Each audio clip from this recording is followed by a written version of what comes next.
nasalanta at natuyo. Puno ni pagong lumago at tumubo.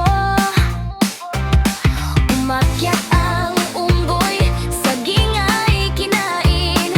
Si pagong sa ibaba, naiwang humihiling. Ngunit ang maling gawa, may kapalit na hapdi. Sa tinik sa ibaba, si unggoy ay nagsisi.